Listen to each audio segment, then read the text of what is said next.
Bien, señores, después de República Dominicana y los Estados Unidos, la tercera población más importante de dominicanos reside en Puerto Rico, con un elemento agravante, y es que dicen que la mayoría de los dominicanos que viven en la isla de Puerto Rico son ilegales.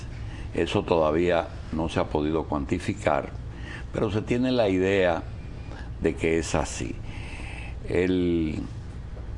La vida en Puerto Rico nos afecta en una forma y en otra. Positivo, la ayuda que los dominicanos envían. Negativo, el problema de los ilegales y los problemas que producimos nosotros en esa población, en esa isla, en ese gobierno. Hay un alcalde en la isla de Puerto Rico que es amigo de los dominicanos y un hombre del que podemos aprender muchísimo. El próximo 6 de noviembre, tiene ya 20 años de alcalde en uno de los municipios más notables por el orden, notables por el tipo de gente que reside ahí, notable por cómo se manejan los servicios municipales, la limpieza, la salud, la señalización, el orden que existe en Guaynabo, uno de los municipios que están más cerca de la capital de Puerto Rico. Le damos la bienvenida a un amigo apreciado, querido, que es el alcalde Héctor O'Neill, alcalde de Guaynabo durante los últimos 19 años. El próximo 6 de noviembre hay de nuevo elecciones y él va a optar por un sexto periodo de 4 años en ese municipio. Alcalde, gracias por estar aquí. Gracias, Eulín. Gracias, y apreciamos pues que usted haya despertado temprano para venir. Yo siempre madrugo mucho. Bien. Sí, mi día empieza todos los días a las 5 de la mañana. Bien. Alcalde, la experiencia que tiene Héctor O'Neill en su municipio tiene que estar, tenemos que hablar primero del sistema político que ustedes tienen allá. Nosotros vemos, por ejemplo, que el 6 de noviembre se van a elegir legisladores y se van a elegir alcaldes y concejales. Sin embargo, no se elige el presidente de los Estados Unidos. Pero vemos que Obama o Romney o cualquier candidato va a Puerto Rico. Si no se elige el candidato presidencial, ¿a qué van los candidatos a Puerto Rico? Hay dos puntos que hay que mirarlos en términos políticos y en términos económicos. En términos políticos, la cantidad de puertorriqueños que está en el estado de la Florida, que es un estado de los más importantes en términos de la decisión de quién va a ser el presidente de los Estados Unidos. O sea, por el balance que hay. Y eso votan en Florida y en Nueva York. Esos votan. El puertorriqueño sale hoy a los Estados Unidos y tiene todo el derecho a votar en los Estados Unidos. Si es en territorio americano. Si es en territorio americano. Como ciudadanos americanos pueden hacerlo. No así, como ciudadanos americanos lo pueden hacer en Puerto Rico, que es una de las desventajas que tenemos nosotros en términos de que las decisiones para un problema bélico, para decisiones que se toman en términos de legislación que afectan a los puertorriqueños, lo hacen precisamente el Congreso y aquellas personas que nosotros no votamos, y decisiones del presidente de los Estados Unidos que nosotros no votamos. En ese aspecto, pues nos perjudican decisiones que se toman allá a los puertorriqueños que estamos en Puerto Rico. No así a los puertorriqueños que están en Nueva York o que están en el estado de la Florida. Y es una de las debilidades que tienen los puertorriqueños como ciudadanos americanos, como parte de esa nación americana, pero por la condición ideológica que existe en Puerto Rico, pues definitivamente estamos en desventaja. Esa respuesta nos obliga a pedirle que nos explique, aunque personalmente lo conocemos y usted maneja ese tema todos los días porque es un tema de los últimos 50 años en Puerto Rico. ¿Qué es independentismo? ¿Qué es Estado Libre Asociado y qué es Estado de los Estados Unidos? Bueno, la independencia lo que requiere es la cuestión de independizarse totalmente de la nación americana. Que en Puerto Rico eso es una Es una fuerza, ¿eh? No es una fuerza, lo que estamos hablando es de un 2%. Tienen presencia. Pero tienen presencia. Tienen presencia y tienen un 10% de votos que definitivamente con una elección y un referéndum bien cerrado toman posiciones. ¿En algún momento ese 2% ha incidido, alcalde? Se mantiene ese por ciento, pero ese por ciento lo mantienen presidente para frenar cualquier situación que pueda surgir del desarrollo de la estadidad. Bien. La estadidad es la integración total. ¿Qué es la estadidad? La estadidad es la integración a la nación americana como ciudadanos americanos. Estado 50 y qué, y 2, 51. Estado 51 de la nación americana. Hay una corriente así. Hay una corriente y siempre la fuerza estadista en Puerto Rico mantiene un 47, un 48%. ¿Cuál es el partido que propugna por eso? El PNP, Partido Nuevo Progresista, que es el que yo pertenezco. ¿Usted es propugna por esa corriente? Yo soy estadista por convicción. Y me explico. Puerto Rico le ha dado a la nación americana, en términos de las fuerzas militares, los eventos militares de la guerra de Corea, de la guerra de Japón, las fuerzas bélicas de la nación americana han sido dirigidas por puertorriqueños y compuestas por puertorriqueños. Desde la Segunda Guerra Mundial. La guerra de Corea, que fue el batallón 65 Infantería. ¿Era puertorriqueño? Era todo puertorriqueño.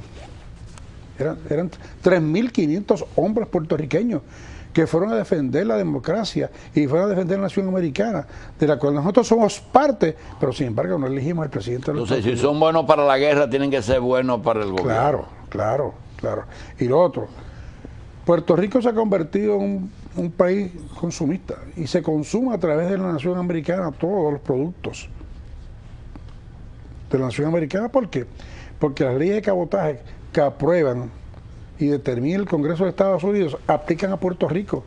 Puerto Rico no puede negociar con China, ni puede negociar con otros países que no sea a través del sistema comercial del Departamento de Comercio Internacional de la nación americana. O sea, tenemos una ventaja de un pasaporte americano.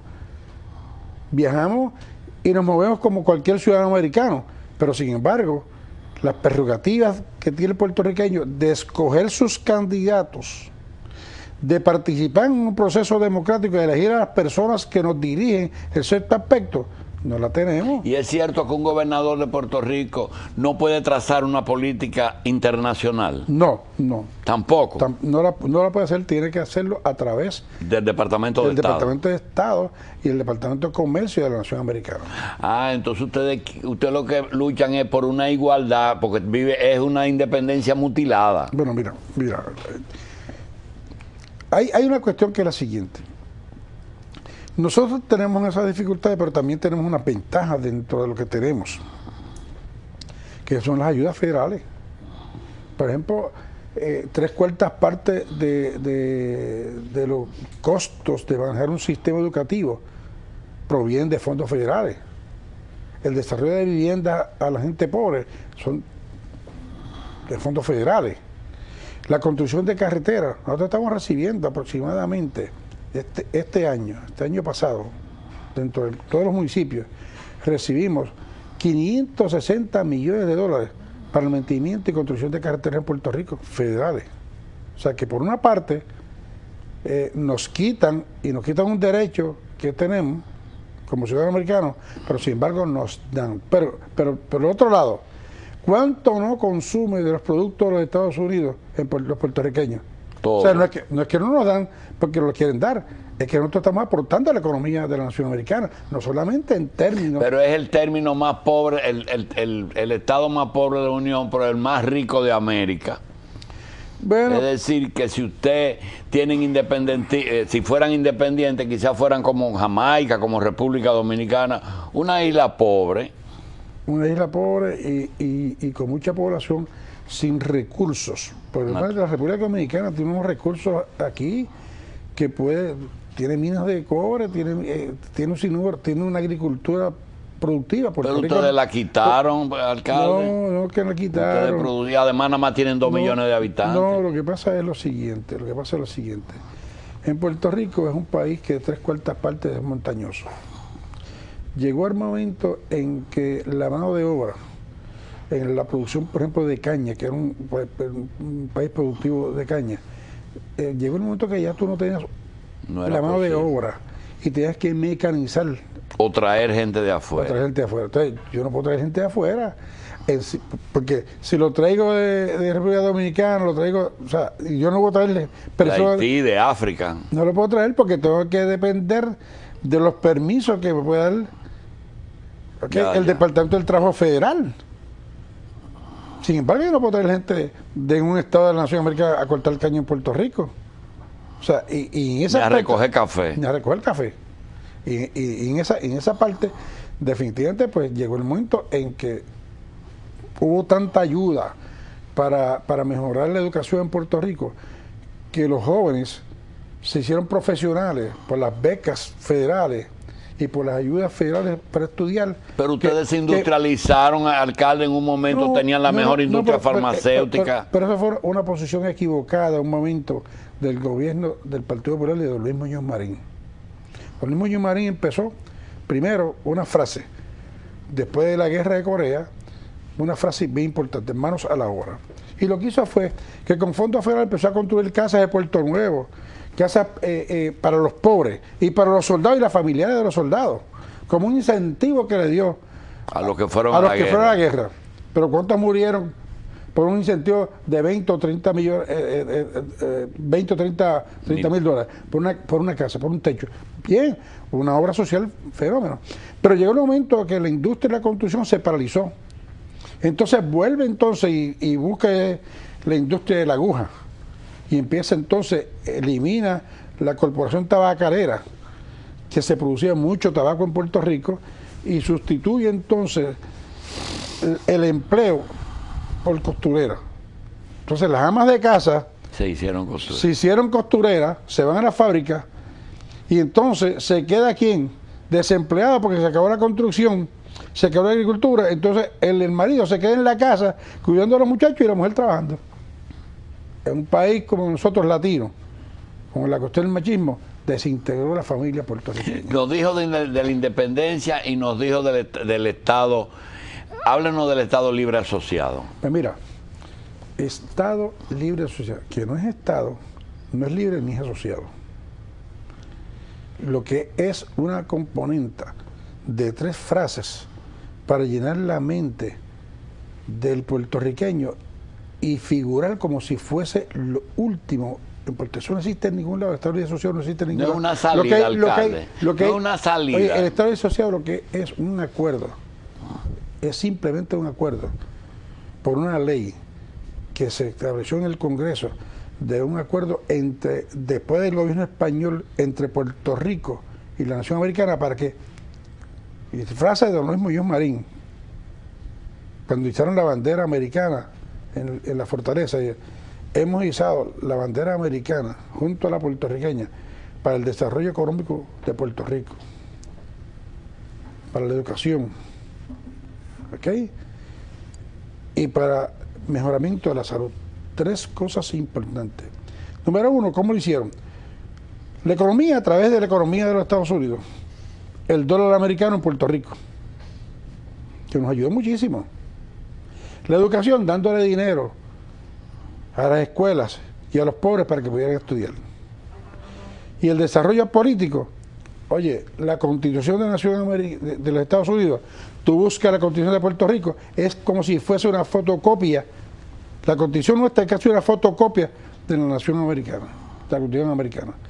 Inclusive se eligen los líderes del Senado, Cámara y Gobernador el mismo día y la misma fecha que se elige el presidente de los Estados Unidos.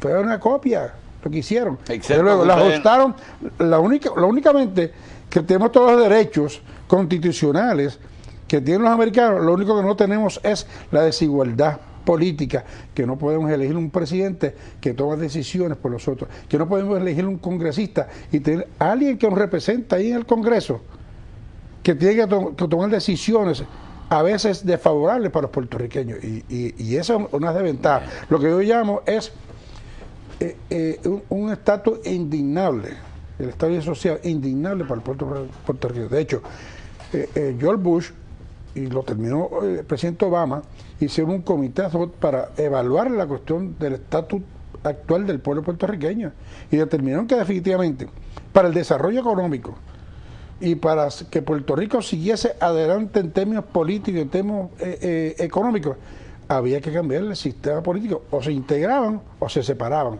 Y ahora, esta elección del próximo 6 de noviembre, va a haber una papeleta adicional a los candidatos. Un plebiscito. Exacto, una consulta a los electores. ¿Por qué siempre esa consulta dan el Estado Libre Asociado? Dependiendo cómo se hace la pregunta, pero en esta ocasión las preguntas que están en esa papeleta de ese referéndum están decididas basadas en un informe de Casablanca, y el informe de Casablanca dijo: esto es lo que ustedes tienen que preguntar. No es un puro capricho de los políticos en Puerto Rico, porque si fuera una cuestión de los políticos en Puerto Rico, todo el mundo ala para su fogón. En términos de eso, ahora es una decisión. Mire, la primera pregunta, usted vote sí o no, ¿está de acuerdo al sistema político en Puerto Rico? Si no está de acuerdo con el sistema político en Puerto Rico, vota no. Si está de acuerdo con eso, vota sí. Y entonces te da, si no está de acuerdo, tú quieres la independencia, quieres la estadidad, o la libre asociación. La libre asociación es otra cosa del Estado asociado, que es la realidad. La libre asociación es: yo soy una república, pero asociada a los Estados Unidos. Alcalde, ¿y la palabra colonialismo no le duele, no le molesta a ustedes, los estatistas? Eso molesta, eso es indignante para nosotros. ¿Pero ustedes propugnan por eso? No, nosotros porque por un Estado 51 es la absoluta absorción de la soberanía. El colonialismo es un estatus indefinido, que es lo que tenemos nosotros actualmente ahora. Que esto es colonialismo. Que no es una cosa ni es otra. Ni es Estado, ni es libre, ni es asociado. Ese es el colonialismo que nosotros entendemos. Un estatus que no tiene fundamentos ninguno, que no existe en ningún país. Únicamente existe uno en Puerto Rico, que fue por un acuerdo después de una intervención bélica de los americanos para sacar al gobierno español, que los españoles saquearon a Puerto Rico. Y te voy a contar esto, la historia, que tú has ido mucho al Viejo San Juan, y hay muchos dominicanos que van al Viejo San Juan, los adoquines del Viejo San Juan. Los adoquines del Viejo San Juan los trajeron los españoles. ¿Ustedes saben cómo? Los veleros que venían de España ponían los adoquines para hacer balance, porque venían vacíos los veleros. Los vaciaban en el Viejo San Juan y se llevaban los lingotes de oro. Así fue que llegaron los adoquines a y allá había oro, ¿eh? Sí, Puerto Rico. De hecho, en Caparra, que fue la primera capital de Puerto Rico, que es Guaynabo, que es San Patricio, ahí se ubicó la casa Juan Ponce de León, y había una fundación de oro, ahí es que estaba la fundación de oro, y por los canales desde Guaynabo hasta la bahía de San Juan, llevaban las barcazas llenas de oro, y venían por todos los ríos de Puerto Rico hasta Entonces Guaynabo. España saqueó San Juan, saqueó Puerto Rico. Exacto. Bien. Hay algo histórico. Recuerde que ustedes eran cultivadores de caña para el azúcar, y tenía un momento en que había muchos centrales y Puerto Rico era un gran productor. Si usted busca el origen de eso, encuentra un punto común de Filipinas con Puerto Rico. Fue que esas dos posesiones de Estados Unidos la adquirieron juntas en el mismo negocio con España, porque inclusive trajeron filipinos al corte de caña. Eso fue parte de la intervención de los Estados Unidos con la cuestión de España. En el caso de Puerto Rico, fíjate lo siguiente: ellos empezaron, la Puerto Rico Sugar, que funcionó aquí en la República Dominicana, era la dueña de la central azucarera, romana, la del gobierno.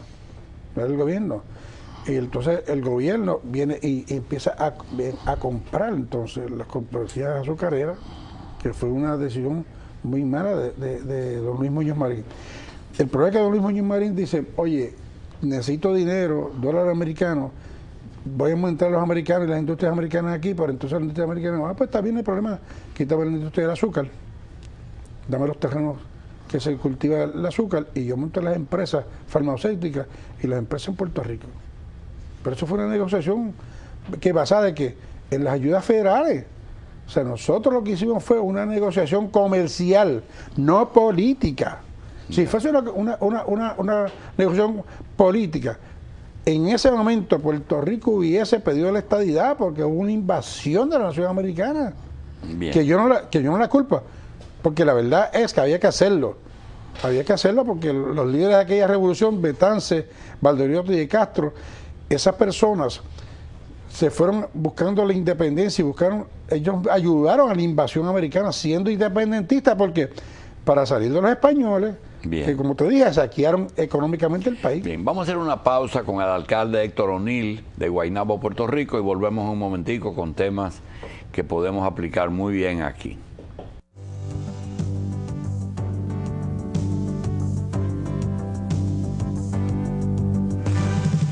Seguimos hablando con el alcalde Héctor O'Neill de Guaynabo, Puerto Rico. Independientemente del asunto municipal, estamos hablando con un hombre con una experiencia de 20 años en administración municipal, pero 20 años en política de Puerto Rico, en un momento en que las migraciones son importantes.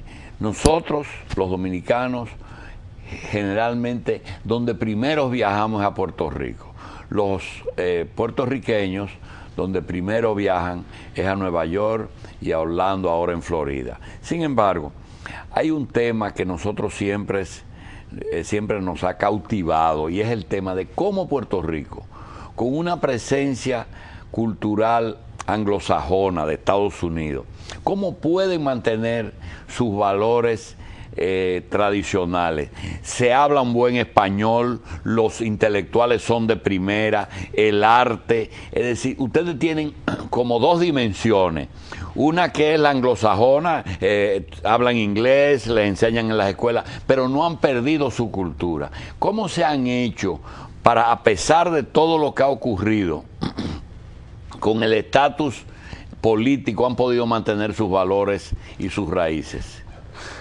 El problema es lo siguiente, es dependiendo del lugar y la población que tú... O sea, es como en el caso de Nuevo México, que lo utilizan pues, los adversarios a la ideología de estadidad, lo utilizan como que perdieron la cultura. Okay. Nuevo México era un área desierta, totalmente desierta. Por lo tanto, los emigrantes mexicanos, los primeros se ubicaron fue en Nuevo México y crearon una comunidad. En ese aspecto, los vecinos que tenían más cercanos eran americanos. Entonces, aprendieron la cultura americana. Y entonces dice, bueno, Nuevo México ya definitivamente perdió, los mexicanos perdieron la cultura. No, el problema es que lo que vino fue un grupo de mexicanos que se ubicaron y se relacionaron con la mayoría de los americanos y aprendieron una cultura mixta, pero ustedes tienen dos culturas bien definidas las dos. Pero eso es bueno. No, nosotros, seguro que es un orgullo. Bueno, seguro que es bueno. Y ahí lo siguiente, en Puerto Rico ser Estado de Nación Americana ayuda a toda Centroamérica y Latinoamérica y a los latinos, porque si es el primer Estado latino, que podemos dar un ejemplo de lo que tú puedes hacer con un intercambio cultural y vivir en una cultura distinta sin perder la tuya. Sí, al contrario, enseñarle tu cultura a los norteamericanos, que es lo que hemos hecho nosotros en Nueva York y lo que estamos haciendo nosotros en Orlando, Florida. Sí, sin embargo, alcalde, usted tiene que Estados Unidos se aferra, peleó mucho para salir de Panamá. No se va de Guantánamo. En Puerto Rico inclusive ha cerrado bases. Usted no tiene la sospecha de que un día, cuando saque cuenta el gobierno americano, una cuenta central, me están costando mucho los puertorriqueños en Puerto Rico, vamos a hacer una cosa, sin plebiscito, son libres, son independientes, con el problema de que tenemos que buscar de que todo el que vive en Estados Unidos, en este momento, es americano y los que viven allá son puertorriqueños. ¿Qué efecto económico podría tener eso? Un efecto devastador económicamente para Puerto Rico. Para Puerto Rico. ¿Y entonces? Esa es la debacle. Sin embargo, esa es una preocupación que yo tengo. O sea, el Congreso, de la misma forma que nos dio a nuestra ciudadanía americana con una legislación, mañana puede legislar y aprobar una ley, firmar el presidente y quitarnos nosotros esa ciudadanía americana y separarnos nosotros de la nación americana. Ahora, ¿por qué no lo hacen? No son los 6.000 millones de habitantes, 7.000 millones de habitantes que tiene Puerto Rico. ¿Ok? Son los 5.8 millones que tienen en Nueva York. En el estado de Nueva York. ¿Cuánto hay en Puerto Rico? ¿Más de 3? Hay 3. En el último censo, 4. ¿Y cuántos pueden haber fuera de Puerto Rico, en Estados Unidos? ¿Pueden haber 8? 5.8 hay en Nueva York. 5.8 en el estado de Nueva York. En Orlando, Florida, en Kissimmee, el último censo poblacional eran 480.000 puertorriqueños que se han ido para Kissimmee, en Orlando nada más. Sin contar lo que están en Tampa. ¿Y cómo los cuentan si lo que tienen es un pasaporte americano? No, lo que pasa es que... Eso es lo que se dejaron contar. Es que se hace un censo poblacional de cada 10 años. Ya. En la Ciudad Americana hace un censo poblacional y cuenta las personas, el origen de dónde están ubicados. Y el último censo que se hizo, arrojó que hay una cantidad enorme. O sea, están a punto. ¿Por qué tú crees que Obama va a Puerto Rico? ¿Y por qué tú crees que perdona que te diga de tú? Sí, seguro, respeto, así es. Pero el Partido Republicano, ¿por qué hace su convención en Tampa? Porque el estado de la Florida, quien va a decidir quién va a ser el presidente de los Estados Unidos, van a ser los puertorriqueños que hay allí. El estado de la Florida, entre los que está en Miami, en Tampa y Orlando. Ya tienen poder de decisión. Oye, nosotros tenemos 3... Pero en 200 millones, 5 millones es importante. No, lo que pasa es lo siguiente, que unidos a los cubanos, el puertorriqueño, hacemos mayoría. Ya. Los cubanos no son mayoría, son los puertorriqueños. Y quien hace la mayoría en Estados Unidos son los puertorriqueños. Es el caso que está sucediendo en Nueva York. En Nueva York ahora mismo, si se inscribieran y participaran los dominicanos y si se uniesen a los puertorriqueños, estuvieron nosotros un congresista dominicano, que son las estrategias que se debe utilizar entre la República Dominicana y Puerto Rico. O sea, si nosotros no podemos lograr... ¿Hay congresistas puertorriqueños? Sí, ahí está Serrano, está Lidia Velázquez, que son puertorriqueños, está Gutiérrez, que Gutiérrez de hecho es puertorriqueño y Chicago lo que hace es que se pasa como si fuera mexicano, porque hay tanto puertorriqueño lo eligen los mexicanos. Los mexicanos tienen votos para elegir un congresista, sin embargo está eligiendo un puertorriqueño. ¿Por qué? Porque se une con los poquitos dominicanos que hay, entonces hacen mayoría. Que una de las cosas que quizás esto le interesa a la República Dominicana y a nosotros, lo estamos discutiendo hace 3 semanas, que nosotros vamos a tener que hacer un esfuerzo para unir los dominicanos y los puertorriqueños en la nación americana, por la cercanía que tenemos nosotros. Nos conviene a nosotros tenerla y una representación de República Dominicana o puertorriqueños. Ya tenemos puertorriqueños, pero ahora el problema es que la cantidad de dominicanos que hay participando en los procesos eleccionarios nacionamericanos son fuertes. Bien. Y si no nos unimos, nosotros podemos lograr hasta 3 o 4 congresistas. Lo podemos lograr entre República Dominicana y Puerto Rico. Señor alcalde, ¿y cuáles serían esos intereses comunes para que se dé esa unidad de los puertorriqueños y los dominicanos en la nación norteamericana? Una de las cosas principales es que siempre ha habido una amistad y una cordialidad entre los puertorriqueños y los dominicanos, por años. Anteriormente aquí venían empresarios, mecánicos, operadores a través de los ingenios azucareros. Y había una fuente de empleo en la República Dominicana. Estamos hablando de los tiempos del 60 y los tiempos del 55 y 54, esa es la historia. Aquí los ingenieros azucareros y los maquinistas de los trenes eran puertorriqueños. Todavía hay dice un dicho que dice, ese fue de los puertorriqueños que llegaron por tierra. Es correcto, es correcto. Entonces, llegó el momento en que nosotros hemos sido más adelantados económicamente, entonces ahora la fuerza trabajadora en Puerto Rico son dominicanos. O sea, ¿Somos un problema ya ahora? No.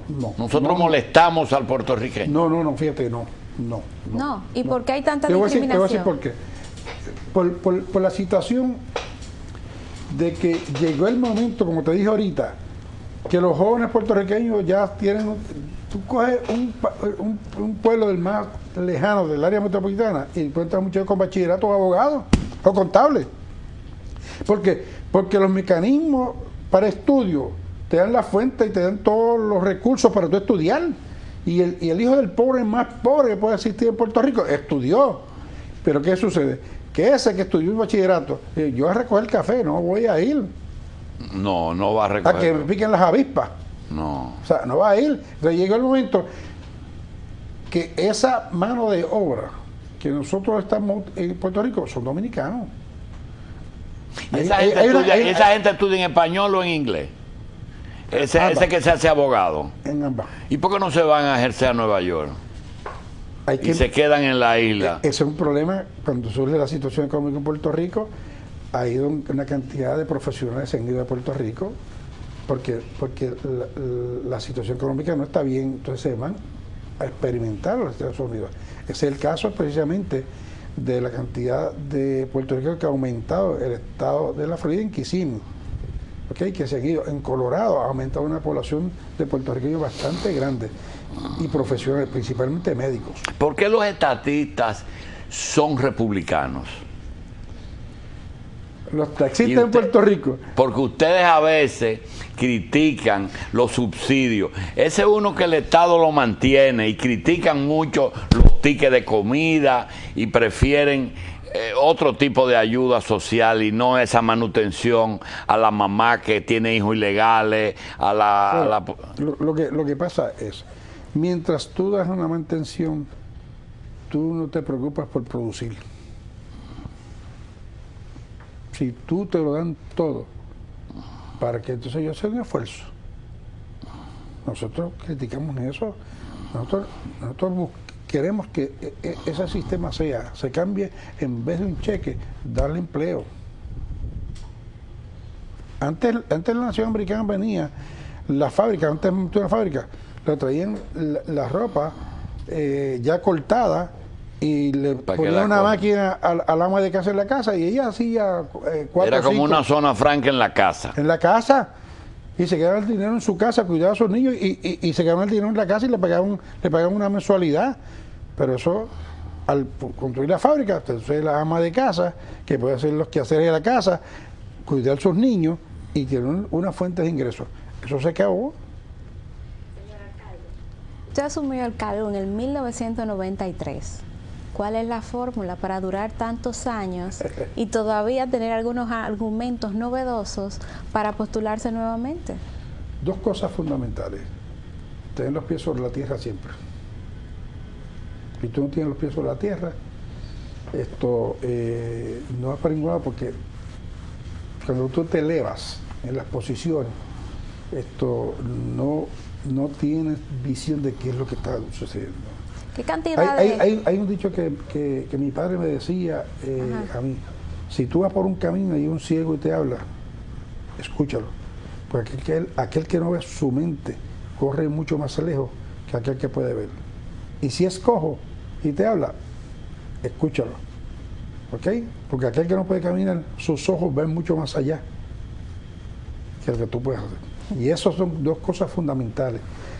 Esa es una. Y lo otro es dentro de las necesidades de un pueblo, tú identificarlas y compenetrarte totalmente en esas necesidades del pueblo. Si tú te compenetras y vives lo que tú estás haciendo por tu gente, pues definitivamente tú vas a tener éxito. Si tú no estás compenetrado y vives enamorado de lo que tú haces, pues entonces definitivamente vas a fracasar en la vida. ¿Qué presupuesto usted tiene y cómo se maneja? 165 millones de dólares al año y unos 38 millones de fondos federales. ¿Y cómo lo maneja? ¿Cómo lo distribuye? Se distribuye gran parte de eso en seguridad, el manejo de la policía municipal. Se distribuye la otra parte, la parte social. La parte social incluye la cuestión de ayuda a las personas necesitadas, vivienda. Esas son las tres porciones principales que tenemos. Bien. Por ejemplo en el caso de seguridad, nosotros invertimos 16 millones de dólares en manejar la policía municipal. ¿Y esos 100 y pico millones de dónde vienen? Lo que no es federal. Eso proviene de distintas fuentes de ingresos del municipio. Viene la cuestión del IVU, contribuciones sobre la propiedad, viene de renta de locales comerciales que tiene el pueblo y patentes municipales. ¿Quién supervisa la gestión? Porque yo veo que en Carolina un alcalde duró mucho, en Ponce, en Mayagüez, son alcaldes que duran muchos años, el mismo Caguas. ¿Por qué duran tanto los alcaldes, se reeligen tanto? Eso depende de la función. Ahora el caso del de San Juan tiene ya 3 elecciones. Eso depende de las gestiones que puede hacer el alcalde. Yo creo que en Puerto Rico está bien claro que el alcalde es el funcionario más cerca está del pueblo. Y por lo tanto, como este está más cerca del pueblo, si un alcalde con dinamismo, con visión y con los pies sobre la tierra de lo que está haciendo. Si ha sido un buen alcalde y si es un jefe alto del partido suyo, ¿por qué usted nunca ha optado por la gobernación? Y el del caso también de San Juan, ¿por qué no ha optado por una gobernación? Eso siempre te lo estás preguntando. Seguro, porque yo tengo constancia de que cuando se reúne el partido en Puerto Rico, usted de lo que más duro canta. Yo te lo voy a tratar simple y llanamente. Número 1, no es estar en el poder, es estar cerca del poder. Simple. Y lo otro es lo siguiente. Yo creo que yo hago más por mi país desde la alcaldía y como presidente de la Federación de Alcaldes que siendo gobernador. Es una. Y lo otro es que yo estoy concentrado en una posición que la vivo todos los días y que siento satisfacción.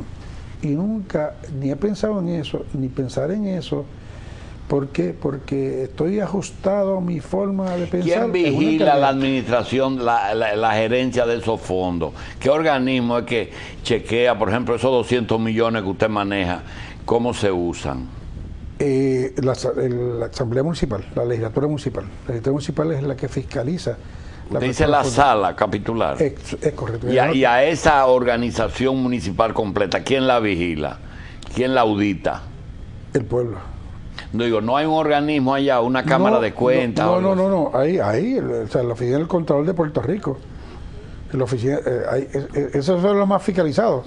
Está la Comisión de Ética, la oficina del Contralor de Puerto Rico. ¿Y los federales qué incidencia tienen con esos fondos? Totalmente. Totalmente de los fondos federales. De sus fondos. De sus fondos. De los fondos federales.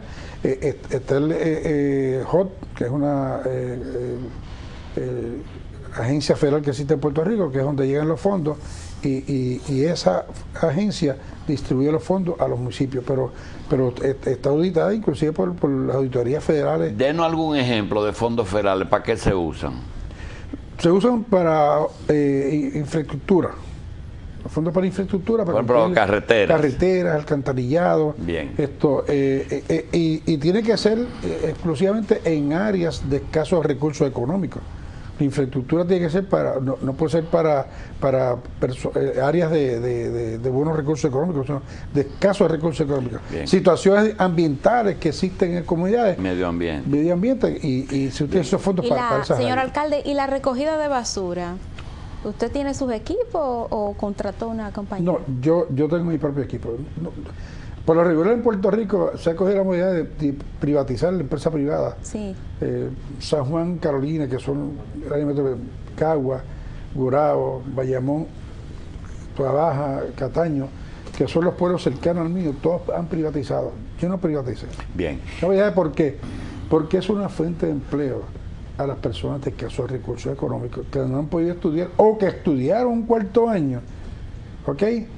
Y en vez de ser la industria de la construcción, que ya no existe la industria de la construcción, pero la única alternativa de fuente de empleo es la que yo le brindo. Esa es una. Y lo otro, políticamente, vamos a hablarlo políticamente.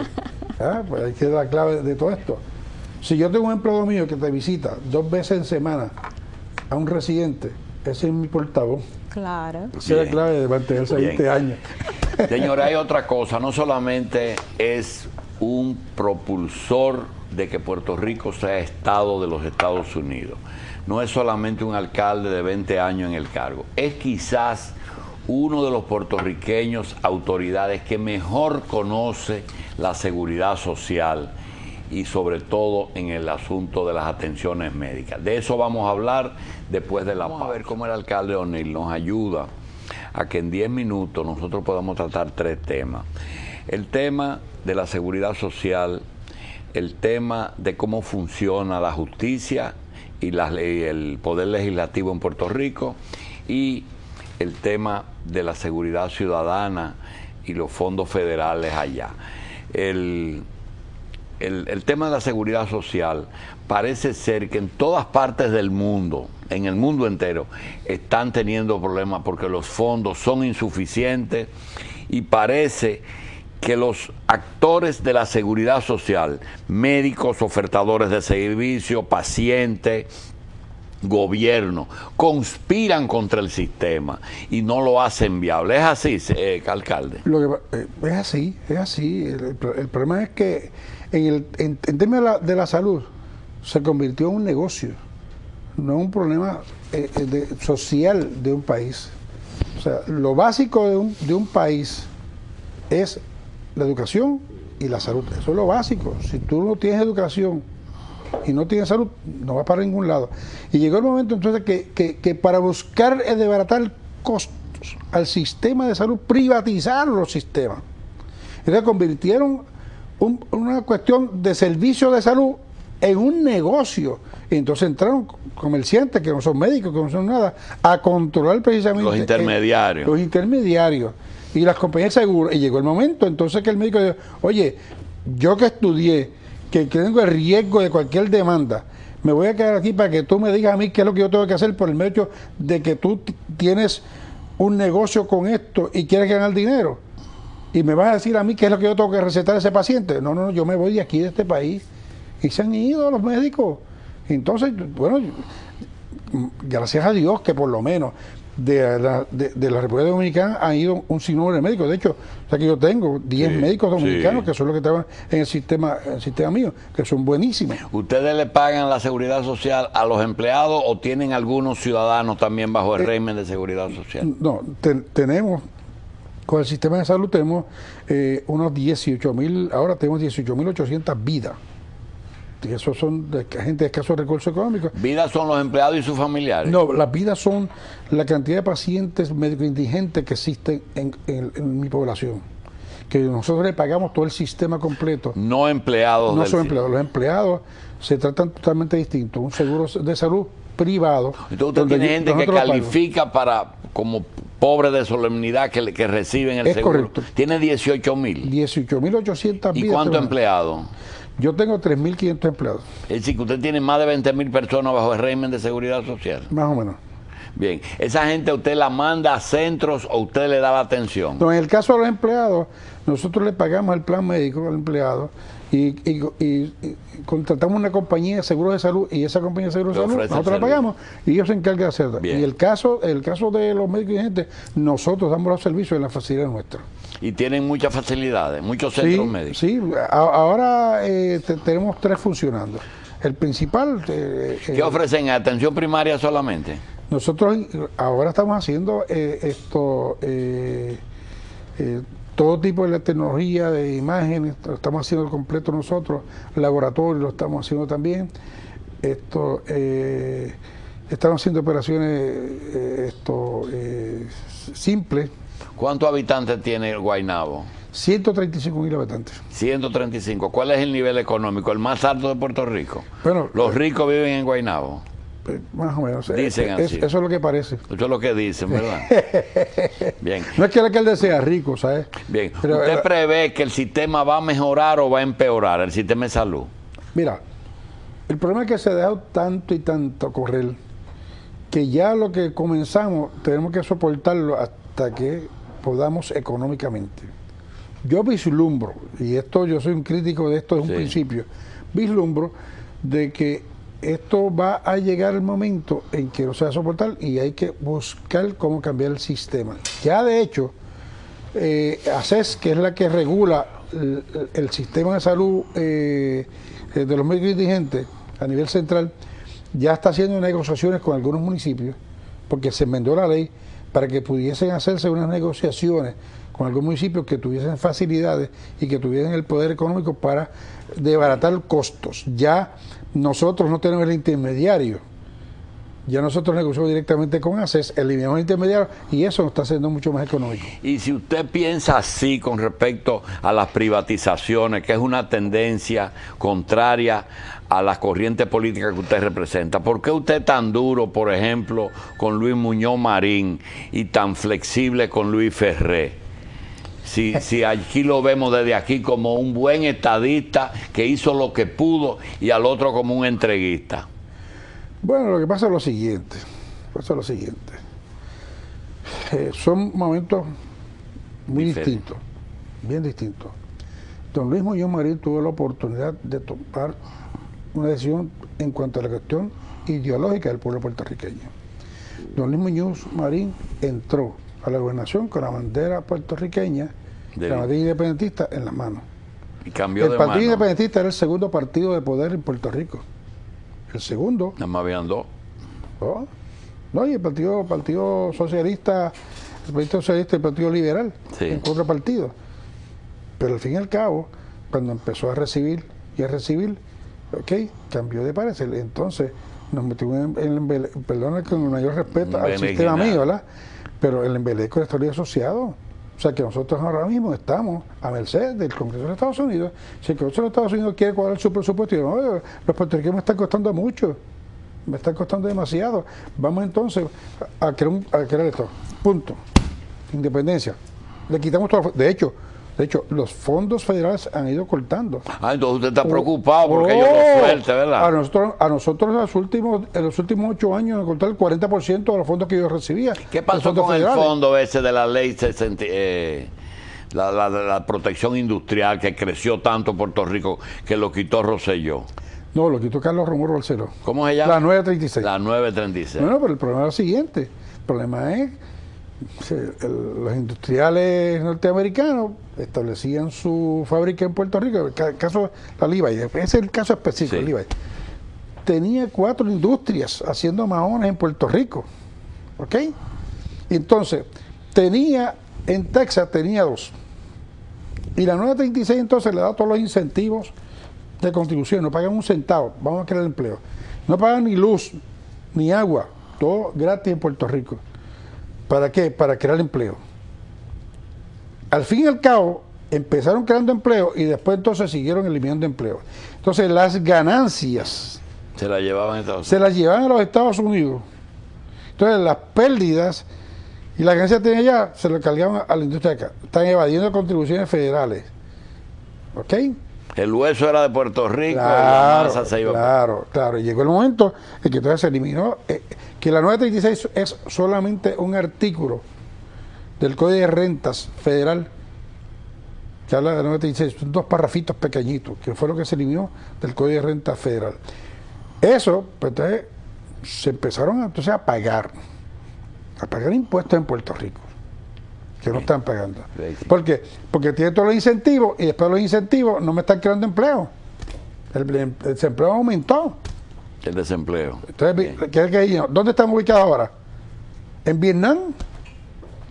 Alibay está ubicado en Vietnam ahora. Bien. Me gustaría saber cómo usted en la alcaldía puede coordinar la policía municipal para combatir la delincuencia. La policía municipal es una división del municipio. El municipio lo recluta, la opera y tiene todo. O sea, yo tengo un comisionado de la policía municipal que es el que dirige toda la fuerza. Yo tengo 580 policías municipales. ¿Okay? Con 9 ¿De qué están encargados? De todo. ¿Pero del tránsito también? Tienen el tránsito, tienen la vigilancia preventiva, tienen la parte investigativa. Pero si hay un crimen, ellos actúan. En el caso del crimen, sí. Protegen las escenas del crimen. Entonces, posteriormente, se encarga el Departamento de Justicia. ¿Cuántas policías hay en Puerto Rico? La municipal y la estatal. Y entonces la federal, son 3. Son 3. Perdón, Machi. ¿Cuántos generales tiene el cuerpo de policía? Ninguno. Allá no hay generales. O sea que cuando ocurre un asesinato, ese policía solamente cuida la escena del Y crimen. viene la justicia. y va entonces al Ministerio Público y Es se correcto. encarga. Entonces se encarga de la parte investigativa. ¿Quién hace las leyes? La legislatura.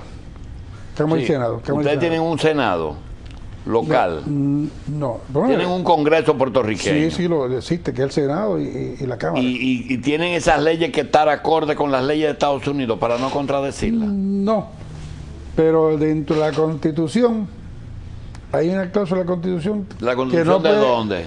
¿Ah? ¿La Constitución de dónde? De Estados Puerto Unidos. Rico. Ajá. Ninguna ley puede estar por encima o en desacuerdo con una ley federal. Entonces, antes de aprobar una ley, hay que someterla a careo con la Constitución americana. Hay que compaginarla. mirarla y compaginarla. Y Ahora, usted- eso sí, hay leyes federales que tú puedes, que están en algunos estados que tú puedes aplicar en Puerto Rico y puedes hacerlo, que no está cubierta por la ley federal del Congreso. Y puedes hacer leyes y aplicar leyes que son leyes que operan en distintas ciudades o estados, que lo puedes aplicar en Puerto Rico. Y hay fiscales y jueces que son de Puerto Rico y hay fiscales y jueces que son federales. Hay un tribunal federal, Uno. el federal, que es el que trabaja con toda la parte de los casos federales. Y cuando uno habla de Suprema, la Suprema Corte, Suprema el Corte, Supremo, como ustedes dicen. El Tribunal Supremo es el máximo tribunal puertorriqueño, que ahora de hecho se aumentaron ahora 8 jueces más adicionales. 8. 8, sí, porque es que había que tener un balance.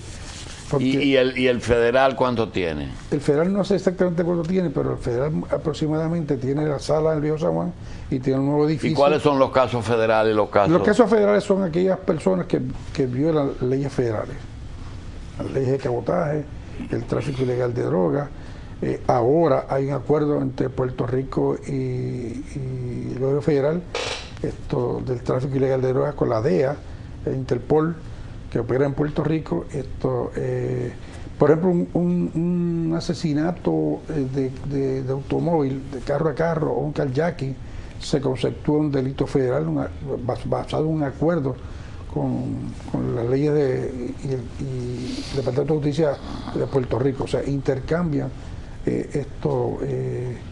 ideas e intercambian esfuerzos para... Alcalde, hay O sea, mucha que usted no violencia de tiene- género allá, ¿eh? Mira, no, en Puerto Rico no hay mucha violencia. Allá mandan las mujeres, ¿verdad? Sí. Lo que pasa es lo siguiente, es un problema lamentable, triste para nosotros. El problema es, y voy a meterme aquí en camisa de 11 varas, Sí.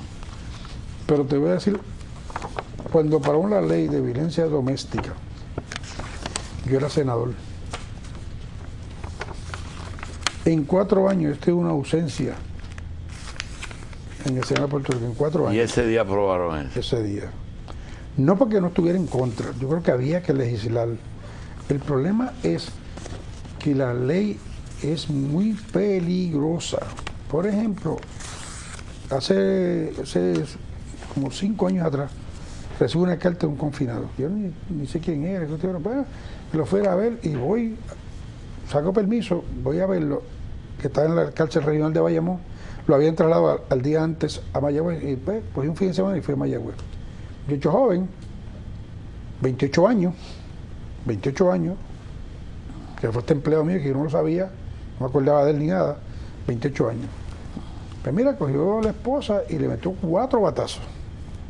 ¿Pero por qué?